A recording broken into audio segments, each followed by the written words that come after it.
Hello, എന്തൊക്കെ എല്ലാവരും വിശേഷങ്ങളൊക്കെ? സുഖം തന്നെയല്ലേ? ഇന്ന് നമ്മൾ പഠിക്കാൻ പോകുന്നത് ക്രിയേറ്റിവിറ്റിയെ കുറിച്ചാണ്. ക്രിയേറ്റിവിറ്റി. നമ്മുടെയൊക്കെ ലൈഫിലുള്ള ഒരു സംഗതിയാണ് ക്രിയേറ്റിവിറ്റി അല്ലേ? പക്ഷെ ചില ആളുകൾക്ക് അത് കുറച്ച് കൂടുതലായിട്ടുണ്ടാവും, ചില ആളുകൾക്ക് വളരെ കുറവായിരിക്കും. ക്രിയേറ്റിവിറ്റി പ്രധാനപ്പെട്ട ഒരു കാര്യമാണ്. അത് ജോലിയാണെങ്കിലും, അത് നമ്മുടെ കുക്കിംഗ് ആണെങ്കിലും, ടീച്ചിങ് ആണെങ്കിലും, ലേണിംഗ് ആണെങ്കിലും, നമ്മുടെ ലൈഫിലുള്ള ഓരോ നുക്ക് ആൻഡ് ക്രാനി, മുക്കുമൂലയിലും നമുക്ക് ആവശ്യമുള്ള ഒരു സാധനമാണ് ക്രിയേറ്റിവിറ്റി എന്ന് പറയുന്നത്. അപ്പം അത് ഒരു പ്രശ്നത്തിന് പരിഹാരം കാണുമ്പോഴും ക്രിയേറ്റിവിറ്റി ആവശ്യമാണ്. പുതിയൊരു സംഗതി ഉണ്ടാക്കുമ്പോഴും ക്രിയേറ്റിവിറ്റി ആവശ്യമാണ്. നിലവിലുള്ള സംഗതി ചെയ്യുമ്പോഴും ക്രിയേറ്റിവിറ്റി ആവശ്യമാണ്. ക്രിയേറ്റിവിറ്റിയുള്ള ആളുകളെ പെട്ടെന്ന് ആളുകൾ ശ്രദ്ധിക്കും, ഭയങ്കര ഇഷ്ടമായിരിക്കും എന്നുള്ളതാണ്. അപ്പോൾ എങ്ങനെയൊക്കെ ക്രിയേറ്റിവിറ്റി ഉണ്ടാക്കാം, എങ്ങനെയൊക്കെയാണ് ക്രിയേറ്റിവിറ്റിയുടെ മറ്റു കാര്യങ്ങൾ എന്നുള്ളത് നമുക്ക് ഈ ഒരു സ്കില്ലിൽ ഡിസ്കസ് ചെയ്യാം കേട്ടോ.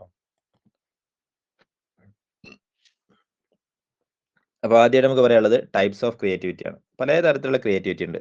അതിൽപ്പെട്ട ഒന്നാണ് ഡെലിബറേറ്റ്, മറ്റൊന്ന് കൊഗ്നിറ്റീവ്. എന്നാൽ logical problem solving creatively.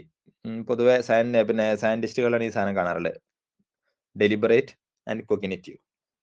Deliberate and cognitive എന്ന് പറഞ്ഞാൽ ആലോചിച്ചിട്ട് അല്ലെ, അവരുടെ തല കൊണ്ട് ആലോചിച്ച് പുകഞ്ഞ് ആലോചിച്ച് വളരെ ലോജിക്കായിട്ടായിരിക്കും അവർ ആലോചിക്കുക. അങ്ങനെ ആലോചിച്ചിട്ട് അവർ കണ്ടെത്തുന്ന ഒരു ക്രിയേറ്റിവിറ്റിക്ക് പറയുന്ന പേരാണ് ഡെലിബറേറ്റ് ആൻഡ് കൊഗ്നിറ്റീവ് എന്ന് പറയുന്നത്. ഉദാഹരണം നമ്മൾ ആൽബർട്ട് ഐൻസ്റ്റീൻ, അദ്ദേഹത്തിന്റെ ലൈഫിൽ നമ്മൾ ആ സംഗതി കണ്ടതാണ്. അദ്ദേഹം ആറ്റം ബോംബൊക്കെ ഉണ്ടാക്കിയിട്ടുണ്ട്. അപ്പോൾ വളരെ ലോജിക്കായിട്ട് അതിന്റെ സീക്വൻസുകളും മറ്റു കാര്യങ്ങളൊക്കെ നോക്കിയിട്ട് അതൊരു ക്രിയേറ്റീവായിട്ട് രൂപപ്പെടുത്തി എന്നുള്ളതാണ്. മറ്റൊന്ന് ഡെലിബറേറ്റ് ആൻഡ് ഇമോഷണൽ എന്നുള്ളതാണ്. അതായത് നമ്മുടെ വൈകാരികമായിട്ടുള്ള ഒരു ഇതിൽ നിന്ന് വരുന്ന ഒരു സാധനം. ഉദാഹരണം കവിതകളൊക്കെ അങ്ങനെ ആയിരിക്കും. അവരുടെ പേഴ്സണൽ എക്സ്പീരിയൻസ് നിന്നും അവരുടെ വൈകാരികമായിട്ടുള്ള ഒരു എന്താ പറയാ ചിന്തയിൽ നിന്നൊക്കെ ആയിരിക്കും, അല്ലെങ്കിൽ ആ ഒരു ഫീലിംഗിൽ നിന്നൊക്കെ ആയിരിക്കും പലപ്പോഴും കവിതകൾ രൂപപ്പെടാറുള്ളത്. അപ്പൊ അതൊരു ക്രിയേറ്റിവിറ്റിയാണ്. മറ്റൊന്നാണ് സ്പോണ്ടാനിയസ് ആൻഡ് കൊഗ്നിറ്റീവ് എന്ന് പറയുന്നത്. കാരണം ഉദാഹരണം പെട്ടെന്ന് ഉദിക്കുന്ന ചില എന്താ പറയാ ക്രിയേറ്റിവിറ്റികൾ ഉണ്ടാവും. ഉദാഹരണം പിന്നെ നമ്മളെ ആൽക്കമിഡീസ്, അദ്ദേഹത്തിന്റെ ഒരുപാട് കണ്ടെത്തലുകൾ കുളിക്കുന്ന പിന്നെ ഇടയിലാണ് പെട്ടെന്ന് അദ്ദേഹം എന്നൊക്കെ പറഞ്ഞ് ഓടുന്നത്. അപ്പോൾ എന്തോ ഒരു സംഗതി കണ്ടെത്തിയിട്ടുണ്ട്. അപ്പോ അത് വളരെ പെട്ടെന്നുണ്ടായ ഒരു ബോധോദയാണ്, ഒരു ക്രിയേറ്റിവിറ്റിയാണ്. അപ്പൊ അത്തരത്തിലുള്ള ഒരു ക്രിയേറ്റിവിറ്റിയും ഉണ്ടാവാം. മറ്റൊന്നാണ് സ്പോണ്ടാനിയസ് ആൻഡ് ഇമോഷണൽ എന്ന് പറയുന്ന സാധനം. പറഞ്ഞാല് നമുക്ക് വൈകാരികമായിട്ടുള്ള ഒരു കാര്യം അത് പിന്നെ എന്ത് ചെയ്യുന്നത് ഒരു ആർട്ടിസ്റ്റിക് ഒരു എക്സ്പ്രഷനിലേക്ക് മാറും. ഉദാഹരണം മ്യൂസിക്സ്, അത് അവരുടെ ഒരു ഡീപ്പ് ആയിട്ടുള്ള ഒരു ഫീലിങ്ങിനെ അവർ സ്പോണ്ടാനിയസ് ആയിട്ട് ഇങ്ങനെ ഒരു എന്താ പറയുക സംഗീതമായിട്ട് ഇങ്ങനെ വാർത്തെടുക്കുന്ന ഒരു സംഗതി. അപ്പൊ സ്പോണ്ടാനിയസ് ആൻഡ് ഇമോഷണൽ ആയിട്ടുള്ള ക്രിയേറ്റിവിറ്റി ഉണ്ടാവാം. സ്പോണ്ടാനിയസ് ആൻഡ് കൊഗ്നിറ്റീവ് ആയിട്ടുള്ള പറഞ്ഞാല് ചിന്തയിൽ നിന്ന് വരുന്ന സാധനം, മറ്റേത് വൈകാരികമായിട്ട് വരുന്ന സാധനം. അതാണ് രണ്ട് സ്പോണ്ടാനിയസ് നമ്മളുടെ മാറ്റം. പിന്നെ ഡെലിബറേറ്റ് ആൻഡ് ഇമോഷണൽ ഉണ്ട്. പറഞ്ഞാൽ അത് നമ്മളെ ഇമോഷണൽ ആയിട്ട് വരുന്ന ഒരു ക്രിയേറ്റിവിറ്റി. മറ്റൊന്ന് ഡെലിബറേറ്റ് ആൻഡ് കൊഗ്നിറ്റീവ് അല്ലെ. അപ്പൊ അത് പെട്ടെന്നാണ് ചിന്തയിൽ വരുന്ന ഒരു സാധനം. അപ്പൊ അങ്ങനെ രണ്ട് തരത്തിലുള്ള മൊത്തം 4 തരം. ഡെലിബറേറ്റിന് 2 ഉണ്ട്, സ്പോണ്ടാനിയസിന് 2 ഉണ്ട്. അങ്ങനെ 4 തരത്തിലുള്ള ക്രിയേറ്റിവിറ്റി ആണുള്ളത്. അപ്പൊ ഇതിൽ ഏതെങ്കിലും ഒരു ക്രിയേറ്റിവിറ്റി ആയിരിക്കും കൂടുതൽ നമുക്ക് ഉണ്ടാവാറില്ല. ചില ആളുകൾക്ക് ഡെലിബറേറ്റ് ആൻഡ് കൊഗ്നിറ്റീവ് ആയിരിക്കും ഉണ്ടാവുക. ആൽബർട്ട് ഐൻസ്റ്റീനുള്ള പോലെ തന്നെ വളരെ ലോജിക്കായിട്ട് ചിന്തിച്ചിട്ടുള്ള ഒരു ക്രിയേറ്റിവിറ്റി ആയിരിക്കും. ചില ആളുകൾക്ക് ഇമോഷണൽ ആയിട്ടുള്ള ക്രിയേറ്റിവിറ്റി ആയിരിക്കും ഉണ്ടാവുക. മനസ്സിലായോ? അപ്പോൾ ഇങ്ങനെ 4 തരം ക്രിയേറ്റിവിറ്റി ഉണ്ട് എന്നർത്ഥം. ഇത് ഓരോന്നും വിശദീകരിച്ച് നമ്മൾ മൊഡ്യൂളിൽ പറയുന്നുണ്ട് കേട്ടോ, നിങ്ങൾക്കത് വായിക്കാം. പിന്നെ ഓക്കെ, ഇനി അതിലുള്ള പ്രധാനപ്പെട്ട തിയറീസ് ഡിസ്കസ് ചെയ്യാം നമുക്ക്. അതിൽ ഒന്നാമത്തെ സാധനമാണ് ഗിൽഫോർഡിന്റെ സ്ട്രക്ചർ ഓഫ് ഇന്റലക്ട് എന്ന് പറയുന്നത്. എന്നാൽ ക്രിയേറ്റിവിറ്റി പറഞ്ഞാൽ ഫ്ലുവൻസിയാണ്. ഫ്ലുവൻസി എന്ന് പറഞ്ഞാൽ ഒരുപാട് ക്രിയേറ്റിവിറ്റികൾ രൂപപ്പെടുന്നു, അതിനാണ് ഫ്ലുവൻസി എന്ന് പറയാം. ഫ്ലെക്സിബിലിറ്റി പറഞ്ഞാൽ ഈ പിന്നെ എന്താ പറയാ ക്രിയേറ്റിവിറ്റികൾ തന്നെ ഒരുപാട് പല തരത്തിലുള്ളതുണ്ട്. അതിൽ നമുക്ക് ഇഷ്ടമുള്ള ഇത് നമുക്ക് ചൂസ് ചെയ്യാൻ പറ്റും എന്നുള്ളതാണ്. അതാണ് ഫ്ലെക്സിബിലിറ്റി എന്ന് പറയുന്നത്. പിന്നെ ഒറിജിനാലിറ്റി എന്ന് പറയുന്നത് അതിൽ നിന്ന് ഏതെങ്കിലും ഒന്ന് എടുത്തിട്ട് നമ്മൾ എന്ത് ചെയ്യുന്നു, നമ്മൾ എക്സ്പ്ലോർ ചെയ്യുന്നു എന്നുള്ളതാണ്. അതിന്റെ എലാബറേഷൻ എന്ന് പറഞ്ഞാൽ ആ ഒരു ക്രിയേറ്റിവിറ്റി നമ്മൾ ഇംപ്ലിമെന്റ് ചെയ്ത് നമ്മൾ എലാബറേറ്റ് ചെയ്ത് നമ്മൾ നമ്മുടേതായിട്ടുള്ള സാധനമായിട്ട് കസ്റ്റമൈസ് ചെയ്യുന്നു എന്നതാണ് ചുരുക്കി പറഞ്ഞാൽ. വിശദീകരിച്ചല്ല, ചുരുക്കി പറഞ്ഞാൽ ഇതിൽ നിന്ന് മനസ്സിലാവുന്നത്, ഇതിൽ നമുക്ക് മനസ്സിലാക്കാൻ പറ്റുന്ന ഒരു സംഗതി. ഓക്കെ, അപ്പോൾ ഒരുപാട് തരത്തിലുള്ള ക്രിയേറ്റിവിറ്റികൾ ഉണ്ട്. നമുക്ക് ഇഷ്ടമുള്ള ക്രിയേറ്റിവിറ്റി നമുക്ക് എടുക്കാം. അപ്പോൾ ആദ്യം ഒരുപാട് ക്രിയേറ്റിവിറ്റികളെ കുറിച്ച് നമ്മൾ ആലോചിക്കണം, പല രീതിയിൽ നമ്മൾ ആലോചിക്കണം. എന്നിട്ട് അതിൽ നിന്ന് ഏതാണ് നമ്മൾ സെലക്ട് ചെയ്യേണ്ടതെന്ന് നമ്മൾ തീരുമാനിക്കണം. എന്നിട്ട് ഒന്നെടുത്തിട്ട് അതിലേക്ക് നമ്മുടെ നോവൽ ഐഡിയകളൊക്കെ ചേർത്തിട്ട് നമ്മുടേതാക്കി മാറ്റണം. എന്നിട്ട് ആ ഒരു സംഗതിയെ നമ്മൾ ഇംപ്ലിമെന്റ് ചെയ്തിട്ട് വളരെ ഇന്നോവേറ്റീവ് ആയിട്ടുള്ള സാധനമായിട്ട് മുന്നോട്ട് കൊണ്ടുവരണം എന്നുള്ളതാണ്. അപ്പൊ ക്രിയേറ്റിവിറ്റി പല രീതിയിലുണ്ടാവും. അതാണ് ഈ 4C മോഡൽ പറയുന്നത്. പേഴ്സണൽ ഇൻസൈറ്റ് എന്ന്, നമ്മളെ വൈയക്തികമായിട്ടുള്ള നമ്മുടെ ജീവിതത്തിൽ നിന്ന് കിട്ടുന്ന ലൈഫിൽ നിന്ന് കിട്ടുന്ന കുറെ കാര്യങ്ങൾ അത് വെച്ചിട്ടുള്ള ഒരു ക്രിയേറ്റിവിറ്റി ഉണ്ട്.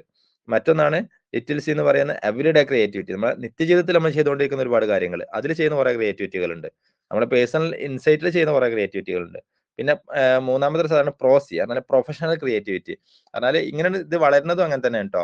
പറഞ്ഞാൽ പേഴ്സണൽ ഇൻസൈറ്റിൽ ചെറിയ ചെറിയ കുഞ്ഞു കുഞ്ഞു എന്താ പറയാ ക്രിയേറ്റിവിറ്റി നമ്മുടെ ലൈഫിൽ നമ്മൾ അറിയാതെ ഇങ്ങനെ വരും. പിന്നെ അതെന്ത് ചെയ്യും, നമ്മളെ നിത്യജീവിതത്തിൽ ബാധിക്കും. അപ്പൊ നമ്മൾ അറിയാതെ നമ്മൾ നിത്യജീവിതത്തിൽ ഒരുപാട് ക്രിയേറ്റീവ് ആയിട്ടുള്ള കാര്യങ്ങൾ നമ്മൾ ചെയ്യാൻ തുടങ്ങും. പിന്നെ നമ്മുടെ പ്രൊഫഷണൽ ലൈഫിലേക്ക് ആ ഒരു ക്രിയേറ്റിവിറ്റി ഒന്നുകൂടി വളർത്തിയാൽ പക്ക ഒരു പ്രൊഫഷണൽ ക്രിയേറ്റിവിറ്റി ആക്കി നമുക്ക് മാറ്റാൻ പറ്റും. ആ ഒരു പ്രൊഫഷണൽ ക്രിയേറ്റിവിറ്റി ഒന്നും കൂടി നമ്മൾ വളർത്തിയെടുക്കണമെന്നുണ്ടെങ്കിൽ അതിനെ ഗ്രൗണ്ട് ബ്രേക്കിംഗ് ക്രിയേറ്റിവിറ്റി ആക്കിയിട്ട് നമുക്ക് മാറ്റാൻ പറ്റും. അപ്പൊ അതിന്റെ വളർച്ച ഇങ്ങനെ തന്നെയാണ്. പറഞ്ഞാൽ വളരെ സിമ്പിൾ. നമ്മളെ കുഞ്ഞു കുഞ്ഞു എന്താ പറയാ ചിന്തകളായിട്ട് വരുന്നു. പിന്നെ നമ്മുടെ നിത്യജീവിതത്തിൽ നമ്മളെ ക്രിയേറ്റിവിറ്റി ഒക്കെ കൊണ്ടുവരുന്നു. അത് ചെയ്ത് തയക്കം വരുമ്പോൾ നല്ലൊരു പ്രൊഫഷണൽ ലെവലിലേക്ക് മാറുന്നു. ഒന്നും കൂടി ഉഷാറാകുമ്പോൾ അത് ഗ്രൗണ്ട് ബ്രേക്കിംഗ് ക്രിയേറ്റിവിറ്റി ആയി മാറുന്നു. അങ്ങനെ ഒരു 4 സികളായിട്ട് ആ ക്രിയേറ്റിവിറ്റി നമുക്ക് തിരിക്കാൻ പറ്റും. പിന്നുള്ളതാണ് എന്താ പറയാ അടുത്തൊരു സാധനം കൺവെൻഷണൽ തിയറി എന്ന് പറയും. പറഞ്ഞാല് അധികം നമ്മൾ എക്സ്പെർട്ടീസ് പറഞ്ഞാല് നമ്മളുടെ അനുഭവങ്ങളിൽ നിന്നായിരിക്കും പലപ്പോഴും ഈ ക്രിയേറ്റിവിറ്റി രൂപപ്പെടാറുള്ളത്. അതുപോലെ നമുക്ക് കിട്ടുന്ന മോട്ടിവേഷൻ, അതേപോലെ ക്രിയേറ്റീവ് തിങ്കിങ്. അപ്പോൾ എക്സ്പെർട്ടീസ് അനുഭവങ്ങൾ ഉണ്ടാകുമ്പോൾ ആ അനുഭവങ്ങളിലേക്ക് നമ്മൾ ഇൻട്രിൻസിക് മോട്ടിവേഷൻ, നമ്മുടെ ഉള്ളിൽ നിന്ന് വരുന്ന ഒരു മോട്ടിവേഷൻ അതും കൂടി ചേരുന്നു. അങ്ങനെ നമ്മൾ എന്ത് ചെയ്യും, ക്രിയേറ്റീവായിട്ട് ചിന്തിക്കുന്നു. ആ രീതിയിൽ ക്രിയേറ്റിവിറ്റി രൂപപ്പെടുന്നു എന്നുള്ളതാണ്. പിന്നെ മറ്റൊരു തിയറിയാണ് സ്കാംബർ എന്നുള്ളത്. സ്കാംബർ എന്ന് പറഞ്ഞാൽ നമ്മൾ സ്ഥിരമായിട്ട് പറഞ്ഞൊരു സാധനമാണ് ക്രിയേറ്റിവിറ്റി ഉണ്ടാക്കാനുള്ള ഏറ്റവും നല്ലൊരു മാർഗ്ഗമാണ് സ്കാംബർ എന്നുള്ളത്. ഇതിൽ ഞാൻ ഏറ്റവും സജസ്റ്റ് ചെയ്യുന്നത് സ്കാംബർ ആണ്.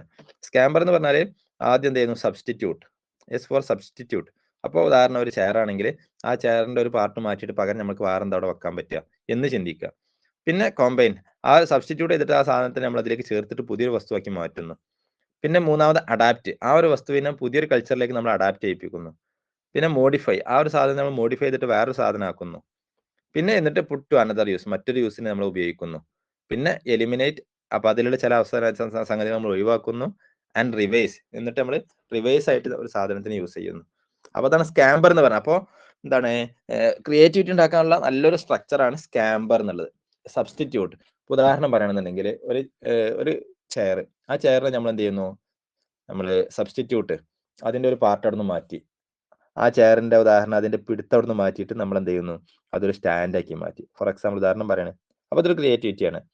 അതിനാണ് സബ്സ്റ്റിറ്റ്യൂട്ട് എന്ന് പറഞ്ഞാൽ. അതിലുള്ള ഒരു വസ്തുവിനെ മാറ്റിയിട്ട് അവിടെ വേറൊരു വസ്തു വെച്ചു. ഇപ്പോൾ ഉദാഹരണം ഒരു പ്ലേറ്റ്, ആ പ്ലേറ്റിന്റെ അടിയിൽ അത് നിൽക്കാനുള്ള സ്റ്റാൻഡൊക്കെ വെച്ചിട്ട് നമുക്ക് ഒരു പൂച്ചട്ടിയാക്കാൻ പറ്റും, അല്ലെങ്കിൽ ഒരു ബൗളിനെ ഒരു പൂച്ചട്ടിയാക്കാൻ പറ്റും. അതാണ് സബ്സ്റ്റിറ്റ്യൂട്ട് എന്ന് പറയുന്നത്. പിന്നെ കമ്പൈൻ എന്ന് പറഞ്ഞാൽ അതിലേക്ക് വേറെ എന്തെങ്കിലുമൊക്കെ ചേർത്തിട്ട് എന്ത് ചെയ്യണേ, പിന്നെ എക്സ്ട്രാ ഒരു സാധനത്തിനും കൂടി ചേർത്തിട്ട് നമ്മൾ പുതിയ വസ്തു ഉണ്ടാക്കുകയാണ്. അതിനാണ് കമ്പൈൻ എന്ന് പറയുന്നത്. സബ്സ്റ്റിറ്റ്യൂട്ട് ആകുമ്പോൾ അതിലുള്ള ഒരു വസ്തുവിനെ ഒഴിവാക്കിയിട്ട് വേറെ സാധനം ചേർക്കും. അഡാപ്റ്റ് എന്ന് പറയുമ്പോൾ ഒരു വസ്തുവിനെ നമ്മൾ മറ്റൊരു സിറ്റുവേഷനിലേക്ക് ചേർത്ത് കൊണ്ടുപോയി വെക്കുകയാണ്. അതിനാണ് അഡാപ്റ്റ് എന്ന് പറയുന്നത്. ഇപ്പോൾ ഉദാഹരണം പറയണമെന്നുണ്ടെങ്കിൽ ഒരു സൈക്കിള്, ആ സൈക്കിളിന് നമ്മളൊരു വിന്റേജ് ടൈപ്പ് ആക്കിയിട്ട് നമ്മളൊരു പാർക്കിൽ കൊണ്ടുപോയി വെച്ചു. ആ പാർക്കിലേക്ക് അഡാപ്റ്റ് ആക്കി നമ്മൾ.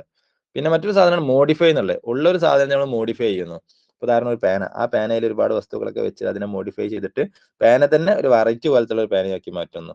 പിന്നെ മറ്റൊന്നാണ് പുട്ട് ടു അനദർ യൂസ് എന്നുള്ളത്. ഇപ്പൊ പ്ലേറ്റ് സാധാരണ നമ്മൾ ഭക്ഷണം കഴിക്കാൻ ഉപയോഗിക്കുന്നതാണ്. അപ്പൊ അതിന്റെ പ്ലാസ്റ്റിക് പ്ലേറ്റിന് നമ്മൾ എന്ത് ചെയ്യുന്നു, അതൊരു പോസ്റ്ററായിട്ട്, ഇപ്പോൾ ഒരു പ്ലേറ്റിൽ ഒരു അക്ഷരം, ഒരു പ്ലേറ്റിൽ ഒരു അക്ഷരം, അങ്ങനെ നമ്മൾ ഡിസൈൻ ചെയ്യാറുണ്ടല്ലോ. ഈ എന്താ പറയാ റോഡുകളിലൊക്കെ അങ്ങനെ ഒരു എന്താ പറയാ ഒരു ഗേറ്റ് ഒക്കെ ആക്കി വെക്കാറുണ്ട്. പുസ്തകം ഓരോ 4-5 പിന്നെ പ്ലേറ്റ് വെച്ചിട്ട് ഓരോ പ്ലേറ്റിൽ ഓരോ ലെറ്റർ വെച്ചിട്ട് ഒരു വെൽക്കം ബോർഡുകളൊക്കെ വെക്കാറുണ്ട്.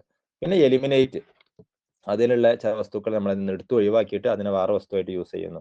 പിന്നെ റിവേഴ്സ്, സാധാരണ യൂസ് ചെയ്യണ ചെയ്യുന്നതിൽ നേരെ റിവേഴ്സ് ആയിട്ട് നമ്മൾ ഉപയോഗിക്കുന്നു.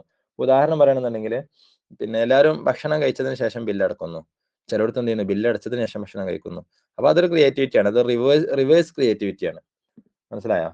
പിന്നെ ചില ആൾക്കാര് പിന്നെ എന്താണ് ആദ്യം സ്വാഭാവികമായിട്ട് നമ്മൾ വസ്തുക്കളൊക്കെ പർച്ചേസ് ചെയ്യുന്ന സമയത്ത് ക്യാഷ് അടക്കുന്നു, സാധനം നമുക്ക് ഡെലിവറി ഉണ്ടാവുന്നു. പക്ഷെ ആമസോൺ പോലുള്ള ഇങ്ങനെയുള്ള ഇ കൊമേഴ്സ് ഇപ്പൊ എന്ത് ചെയ്യുന്നു, ആദ്യം നമുക്ക് സാധനം വാങ്ങാം, പിന്നെ ക്യാഷ് കൊടുത്താൽ മതി.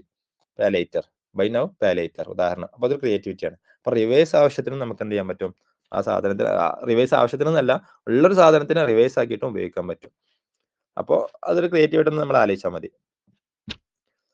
പിന്നെ ക്രിയേറ്റിവിറ്റി കൂട്ടാനുള്ള കുറച്ച് മാർഗ്ഗങ്ങൾ എന്ന് പറഞ്ഞാൽ എന്ത് ചെയ്യുക, ഒന്ന് keep a creativity journal to capture ideas. നല്ല നല്ല ഐഡിയകളൊക്കെ വരുമ്പോൾ അത് എഴുതി വെക്കാനുള്ള ഒരു ജേണൽ നമ്മൾ ഉണ്ടാക്കുക എന്നുള്ളതാണ്. മറ്റൊന്ന് challenge assumptions and question norms. നമുക്കുള്ള കുറെ തോന്നലുകൾ ഉണ്ടാവും, അത് നമ്മൾ ചലഞ്ച് ചെയ്തിട്ട് ഒരു പുതിയ രീതിയിലേക്ക് എത്തിക്കുക എന്നുള്ളതാണ്. പിന്നെ എന്ത് ചെയ്യുക, നമ്മുടെ ലൈഫിൽ കുറെ യാത്രകളും വായനയും ഉണ്ടാവുക എന്നുള്ളതാണ്. അപ്പൊ നമുക്ക് ഒരുപാട് കാഴ്ചകളും ഇതൊക്കെ കിട്ടും. മറ്റൊന്ന് മറ്റുള്ള ആളുകളുമായി കൊളാബ് ചെയ്തിട്ട് എന്ത് ചെയ്യുക, നമ്മൾ പുതിയ കാര്യങ്ങൾ ഡിസ്കസ് ചെയ്യുക. അപ്പൊ നമുക്ക് പുതിയ ഐഡിയകൾ കിട്ടും എന്നുള്ളതാണ്.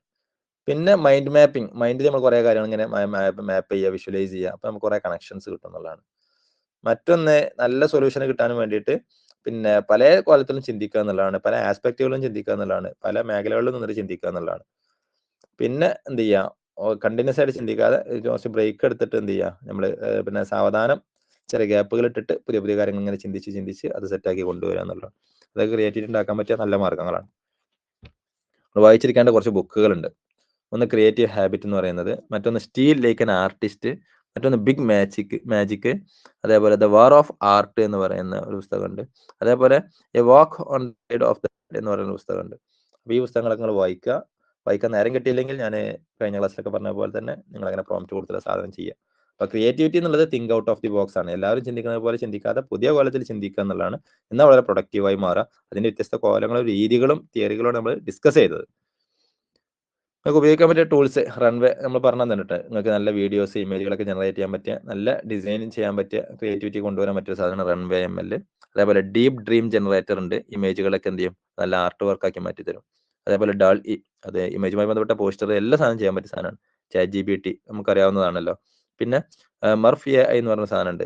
കാരണം AI വോയിസ് ജനറേറ്റർ ആണ്, സ്റ്റോറി ടെല്ലിംഗ് പ്രസന്റേഷനൊക്കെ വേണ്ടിയിട്ടുള്ള ഒരു വോയിസ് ജനറേറ്റർ ആണ്. അതും നമുക്ക് എന്ത് ചെയ്യാം, ഇതിൽ ഉപയോഗിക്കാം. നിങ്ങൾ എന്ത് ചെയ്യണം, ഒന്ന് പരീക്ഷിച്ച് നോക്കണം. നിർബന്ധമായിട്ട് നിങ്ങൾ കാണേണ്ട കുറച്ച് വീഡിയോസ് ഉണ്ട് ഇതിന്. ഇത് കാണുമ്പോൾ തന്നെ നിങ്ങൾക്ക് നല്ലൊരു ധാരണ കിട്ടും. ഒന്ന് യുവർ എലൂസീവ് ക്രിയേറ്റീവ് ജീനിയസ് എന്നുള്ളത് ഒരു വീഡിയോ ഉണ്ട്. അതേപോലെ the power of creative constancy എന്ന് പറയുന്ന ഒരു പുസ്തകമുണ്ട്, ഒരു വീഡിയോ ഉണ്ട്. അതേപോലെ can you learn to be creative, how frustration can make us more creative, where good ideas come from എന്ന് പറയുന്ന ഈ വീഡിയോസ് ഒക്കെ എന്ത് ചെയ്യുക, നിങ്ങളൊന്ന് കാണുക കേട്ടോ. ഇനി നിങ്ങൾ ക്രിയേറ്റിവിറ്റിക്ക് വേണ്ടിയിട്ട് നിങ്ങൾ കൊടുക്കേണ്ട പ്രോംപ്റ്റ് എന്താണെന്നുള്ളതാണ്. ആദ്യം നമ്മൾ കൺസെപ്റ്റ് എക്സ്പ്ലോറേഷൻ, അതാണ് C, ക്രിയേറ്റ് എന്നുള്ളതാണ് നമ്മളെ ഫോർമാറ്റ് പാറ്റേൺ. അപ്പോൾ C ഫോർ കൺസെപ്റ്റ് എക്സ്പ്ലോറേഷൻ. എന്താണ് നമുക്ക് നമ്മുടെ കൺസെപ്റ്റ് എന്നുള്ള ആദ്യം AI പറഞ്ഞു കൊടുക്കണം. അപ്പോൾ എന്താണ് നമ്മുടെ പ്രൊജക്റ്റ്, എന്താണ് നമ്മുടെ ഐഡിയ, എന്താണ് നമ്മുടെ കൺസെപ്റ്റ് എന്ന് പറഞ്ഞു കൊടുക്കാം. രണ്ടാമത് കൊടുക്കേണ്ട പ്രോംപ്റ്റ് എന്ന് പറയുന്നത് റിഫൈൻമെന്റ് ആൻഡ് ഇംപ്രൂവ്മെന്റ് ആണ്. അപ്പോൾ ഈ ഒരു കൺസെപ്റ്റിന് വേണ്ടിയിട്ടുള്ള എന്താ പറയുക, പിന്നെ ആ കൺസെപ്റ്റിനെ റിഫൈൻ ചെയ്യണം, എന്നിട്ട് അതിനെ ഇംപ്രൂവ് ചെയ്യാൻ പറയാം. അപ്പോൾ നമ്മൾ കൺസെപ്റ്റ് കൊടുക്കുന്നു, ആ കൺസെപ്റ്റ് നല്ല കോലത്തിൽ റിഫൈൻ ചെയ്യാനും ഇംപ്രൂവ് ചെയ്യാനും നമ്മൾ AI പറയുന്നു. മൂന്നാമത് എൻഗേജ്മെന്റ് ആൻഡ് ഇൻസ്പിറേഷൻ എന്നുള്ളതാണ്. ഇനി എന്ത് ചെയ്യണം, ഇതിൽ നല്ല സംഗതികൾ കൊണ്ടുവരാനുള്ള പിന്നെ കാര്യങ്ങൾ ചെയ്തു തരാൻ പറയണം. ക്രിയേറ്റീവ് എക്സസൈസുകൾ എന്ത് ചെയ്യണം, ഇതിൽ ക്രിയേറ്റ് ചെയ്യാൻ പറയണം. ഇപ്പോൾ ഇതാണ് എന്റെ പ്രൊജക്റ്റ്, അല്ലെങ്കിൽ ഇതാണ് എന്റെ കൺസെപ്റ്റ്, ഈ കൺസെപ്റ്റിന് വേണ്ടി എൻഗേജ്മെന്റുകളും ഇൻസ്പിറേഷൻസും ഒക്കെ നല്ല തരണം എന്ന് പറയാം. അപ്പോൾ എന്ത് ചെയ്യും, അതിന് വേണ്ട ഒരുപാട് ഇൻസ്പിറേഷൻസും മറ്റു കാര്യങ്ങളൊക്കെ നമുക്ക് പറഞ്ഞുതരും. എന്നിട്ട് ആൾട്ടർനേറ്റീവ് തിങ്കിങ്, ഇനി മറ്റെന്തൊക്കെ മാർഗങ്ങൾ ഇതിൽ ചെയ്യാൻ പറ്റും, ക്രിയേറ്റീവായിട്ട് ചിന്തിക്കാൻ പറ്റും, മറ്റെന്തൊക്കെ കാര്യങ്ങൾ ഇതിൽ ചെയ്യാൻ പറ്റും എന്നുള്ളത് കൂടി ചോദിക്കുക. അപ്പോൾ ഇതുവരെ പറഞ്ഞതല്ലാത്ത ആരെയും കുറെ കാര്യങ്ങൾ പറഞ്ഞുതരും. പിന്നെ ചെയ്യേണ്ടത് ടെസ്റ്റിംഗ് ആൻഡ് ഫീഡ്ബാക്ക്. അപ്പോൾ ഒരുപാട് സംഗതികൾ നിങ്ങൾക്ക് കിട്ടും. എന്നിട്ട് എന്ത് ചെയ്യുക, അത് ഓരോന്നും നമ്മൾ എന്ത് ചെയ്യുക, ഇങ്ങനെ ഇവാലുവേറ്റ് ചെയ്യുക. എന്നിട്ട് നമ്മൾ അതിനോട് പറയാം, ഇനി എന്ത് ഈ തന്ന സംഗതികളൊക്കെ ഓരോന്നിനും ടെസ്റ്റ് ചെയ്തിട്ട് അതിനൊന്ന് ഇവാലുവേറ്റ് ചെയ്തിട്ട് അതിനൊന്ന് ഫീഡ്ബാക്ക് തരുമെന്ന് പറയാം. അപ്പോൾ എന്നിട്ട് എന്ത് ഫീഡ്ബാക്ക് ചെയ്തിട്ട് ഏറ്റവും നല്ലൊരു സാധനം ഉണ്ടാവും, അത് നമ്മൾ സെലക്ട് ചെയ്തിട്ട് എന്ത് ചെയ്യാം, അതിന് എക്സിക്യൂഷനും ഇംപ്ലിമെന്റേഷൻ ഉള്ള ഒരു സ്ട്രാറ്റജിയും പ്ലാനൊക്കെ സെറ്റ് ചെയ്ത് തരാൻ പറയാം. അപ്പോൾ അതും ചെയ്തു തരും. എന്നിട്ട് എന്ത് ചെയ്താൽ മതി, നമ്മൾ നേരെ ഒരു സാധനം ഉണ്ടാക്കുക, അല്ലെങ്കിൽ ചെയ്യുക, അല്ലെങ്കിൽ ഇംപ്ലിമെന്റ് ചെയ്താൽ മതി. അപ്പോൾ നമ്മളൊരു വസ്തു ഉണ്ടാക്കുക എന്നുള്ളത് മാത്രമല്ല, അപ്പോൾ ഡെസിഷൻ മേക്കിങ്ങിന് വേണ്ടി വരും, ചിലപ്പോൾ പ്രോബ്ലം സോൾവിങ്ങിന് വേണ്ടി വരും, ചിലപ്പോൾ ക്രൈസിസ് മാനേജ്മെന്റിന് വേണ്ടി വരും, ചിലപ്പോൾ ഒരു വസ്തു ഉണ്ടാക്കുന്നിടത്ത് വേണ്ടി വരും, ചിലപ്പോൾ ഒരു പുസ്തകം എഴുതുന്നിടത്ത് വേണ്ടി വരും. അപ്പം ക്രിയേറ്റിവിറ്റി എന്നുള്ളത് എല്ലാ മേഖലയിലും വേണ്ട സാധനമാണ്. എന്താ പറയാ, ഉപ്പ് പോലെയാണ്. ഉപ്പ് എല്ലായിടത്തും വേണമല്ലോ, എല്ലാ കാര്യത്തിലും വേണമല്ലോ. അതേപോലെയാണ് ക്രിയേറ്റിവിറ്റി എന്നുള്ളത്. അപ്പോൾ ആ ലെവലിൽ കൊടുത്താൽ നമുക്ക് നല്ല സംഗതി കിട്ടും. അപ്പോൾ ക്രിയേറ്റ് എന്നുള്ളൊരു ഫ്രെയിം വർക്കാണ് ഇതിന് ഉപയോഗിക്കേണ്ടത് കേട്ടോ. ക്രിയേറ്റ്. അപ്പോൾ ആദ്യം കൺസെപ്റ്റ് കൊടുക്കുന്നതോടുകൂടി അത് ഒപ്റ്റിമൈസ്ഡ് ആവും. പിന്നെ നമുക്കതിന് വേണ്ടല്ല ആദ്യം റിഫൈൻ ചെയ്യും, പിന്നെ അതിൻ്റെ എൻഗേജ്മെന്റ് ഇൻസ്പിറേഷൻസ് തരും, പിന്നെ ഇതല്ലാത്ത വേറെ കുറേ മാർഗ്ഗങ്ങൾ പറഞ്ഞുതരും. എന്നിട്ട് ഇതൊക്കെ ടെസ്റ്റ് ചെയ്ത് ഫീഡ്ബാക്ക് ചെയ്തിട്ട് ഒരു സാധനം നമുക്ക് സെറ്റ് ചെയ്ത് തരും. എന്നിട്ട് അത് നടത്താനുള്ള, അത് ഉണ്ടാക്കാനുള്ള, അല്ലെങ്കിൽ ചെയ്യാനുള്ള മാർഗ്ഗങ്ങൾ നമുക്ക് പറഞ്ഞുതരും. ഇങ്ങനെ കൊടുത്താൽ നല്ല ക്രിയേറ്റീവ് ആയിട്ടുള്ള സാധനം നമുക്ക് കിട്ടും. അപ്പോൾ നിങ്ങൾ എന്ത് ചെയ്യണം, ഇത് പ്രാക്ടീസ് ചെയ്യണം, ഇത് കേൾക്കണം, ആ മൊഡ്യൂൾ ഒന്ന് വായിക്കണം, അതിൽ ലിങ്കും കാര്യങ്ങളൊക്കെ ഉണ്ട്, അതൊക്കെ അവിടെ പോയിട്ട് ഒന്ന് ക്ലിക്ക് ചെയ്യണം കേട്ടോ.